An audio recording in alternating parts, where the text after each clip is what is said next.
ओडिशा तरफ राज्यसभार उपनिर्वाचन जो नोटिफिकेशन होता से आम भारतीय जनता पार्टी तरफ श्रीमती ममता महांतर नाम केंद्र पार्लियामेंटरी बोर्ड तरफ नाम सिलेक्शन होती एणु आज विधिवत भाव में ओडिशा विधानसभा परिसर भितर जो नॉमिनेशन करिवार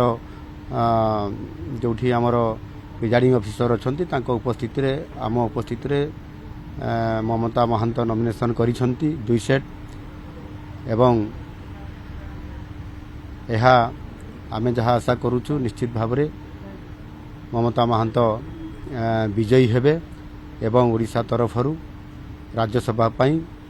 भारतीय जनता पार्टी तरफ प्रतिनिधित्व करिवे।